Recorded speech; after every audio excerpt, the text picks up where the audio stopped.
బాసరలో రేపటి నుండి వసంత పంచమి ఉత్సవాలు శుక్రవారం 23వ తేదీ వరకు జరగనున్నాయి. ఈ నేపథ్యంలో జిల్లా SP Janaki Sharmila, Bhainsa sub divisional police officer Rajesh Meena, ఆలయ ఈవో అంజనాదేవి భక్తులకు కావాల్సిన ఏర్పాట్లను పరిశీలించారు.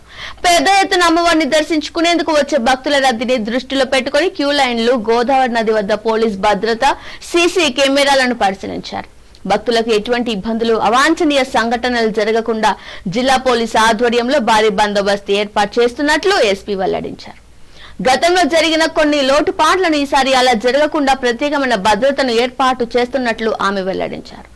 ఆలయంలోని వృద్ధులకు కేటాయించిన క్యూ లైన్లు, అక్షరాభ్యాసం కోసం వచ్చే చిన్నారుల క్యూ లైన్లను, అదేవిధంగా సర్వ దర్శనానికి వచ్చే క్యూ లైన్లను పరిశీలించారు. వీటి వెంట సీఐ కిరణ్ కుమార్, ఎస్ఐ నవనీత్ రెడ్డి, ఆలయ సిబ్బంది తదితరులు పాల్గొన్నారు.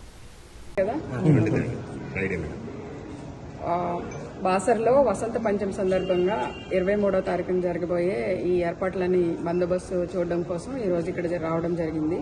ఏఓ గారితో అన్ని ఏర్పాట్లు చర్చించడం జరిగింది. ASP Bhainsa Rajesh Meena and CI Bhainsa Basar Kiran Kumar, వీళ్ళిద్దరు కూడా ఈరోజు ఇక్కడ ఇదంతా పరిశీలించడం జరిగింది. ఎక్కడెక్కడైతే లాస్ట్ టైం ఇబ్బందులు జరిగాయో అవి మళ్ళీ జరగకుండా ఎట్లాంటి చర్యలు తీసుకోవాలనేది ప్లాన్ చేయడం జరిగింది.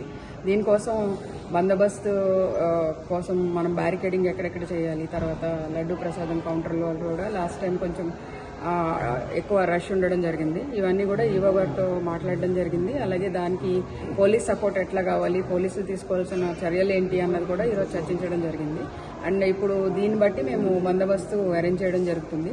సో భక్తులందరికీ తెలియజేసేది ఏంటంటే, ఇక్కడ అమ్మవారు ఆ రోజు వసంత పంచమి అంతా రోజంతా కూడా మంచిది కాబట్టి ఒకే ముహూర్తానికి అందరూ రావాలని ఒకేసారి రష్ అవ్వకుండా కొంచెం చూసుకొని రావాల్సిందిగా కోరుతున్నాము. అలాగే ఎక్కువగా ప్రతి ఒక్కరు లాస్ట్ టైం విఐపీలు ఎక్కువ రావడం జరిగింది. సో దీని గురించి కూడా దృష్టిలో పెట్టుకొని అందరికీ ఇక్కడ సమాన అవకాశాలు కల్పించాలని కోరుతున్నాము. శ్రీమాత్రే నమః.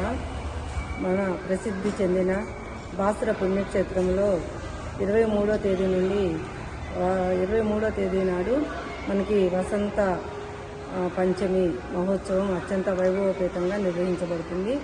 అయితే ఈ వసంత పంచమి మహోత్సవాలు మనకి రేపటి నుంచే ప్రారంభమవుతాయి. మేము ఇందుకు కావలసిన ఏర్పాట్లన్నీ అన్ని ప్రభుత్వ శాఖల యొక్క సహాయ సహకారాలు, భక్తుల యొక్క సహాయ సహకారాలతోటి పూర్తి చేయటం జరుగుతుంది. అయితే ఈ ఉత్సవాలు 3 రోజుల్లో కూడాను భక్తులు అధిక సంఖ్యలో వస్తారు. తర్వాత కూడాను 25, 26 హాలిడేస్ ఉండటం వలన భక్తులు అధిక సంఖ్యలో వస్తారన్న ఉద్దేశంతో దానికి తగినట్లుగా మేము ఇక్కడ ఏర్పాట్లు కూడా చేయటం జరిగింది.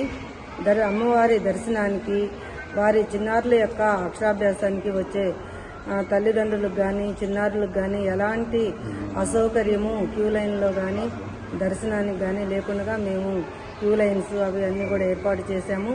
అలాగనే ఇక్కడ క్యూ లైన్లో వెయిట్ చేసే వాళ్ళకి త్రాగునీరు, పాలు, బిస్కెట్లు, ఇంకా వాళ్ళకి ఏర్పాటు చేయటం, పండ్లు అవన్నీ కూడా ఏర్పాటు చేయటం జరుగుతుంది. అలాగనే వాళ్ళకి ఆ రోజు ప్రసాదాలు కూడా అధిక సంఖ్యలో తయారు చేయించే ప్రసాదాలకు కూడా ఎలాంటి ఇబ్బంది లేకుండా మేము ఏర్పాటు చేయడం జరిగిందండి. ఇంకా ఇక్కడ మనకి శానిటేషన్కి కూడా మేము అధిక లేబర్ని తీసుకొని శానిటేషన్ కానీ వాళ్ళ శాంతి భద్రతలకు కూడా ఎలాంటి ఇబ్బందులు లేకుండా చూడటం జరుగుతుంది. మన రెవెన్యూ, పోలీస్, ఇంకా అలాగనే పంచాయతీరాజ్ శాఖ, R&B, మత్స్యశాఖ అందరూ కూడాను మాకు వారి పూర్తి సహాయ సహకారాలు అందిస్తున్నారు. ఇక్కడ దాతలు, భక్తులు అందరి సహాయ సహకారాలతో ఏర్పాట్లు పూర్తయ్యాయి. వసంత పంచమి రోజు 1,00,000కు పైగా భక్తులు వచ్చి అమ్మవారిని దర్శనం చేసుకోవడం జరుగుతుందండి. దానికి తగినట్లుగా మేము ఏర్పాట్లు కూడా చేశాము. వసంత పంచమి రోజు మొత్తం కూడాను ఒక దాత ముందుకు వచ్చి అన్నదానం కూడా చేయడానికి ముందుకు వచ్చారు. వారి యొక్క ఆధ్వర్యంలో ఆ రోజు ఉదయం నుంచి సాయంత్రం వరకు కూడా అన్నప్రసాద వితరణ కూడా జరుగుతుందండి.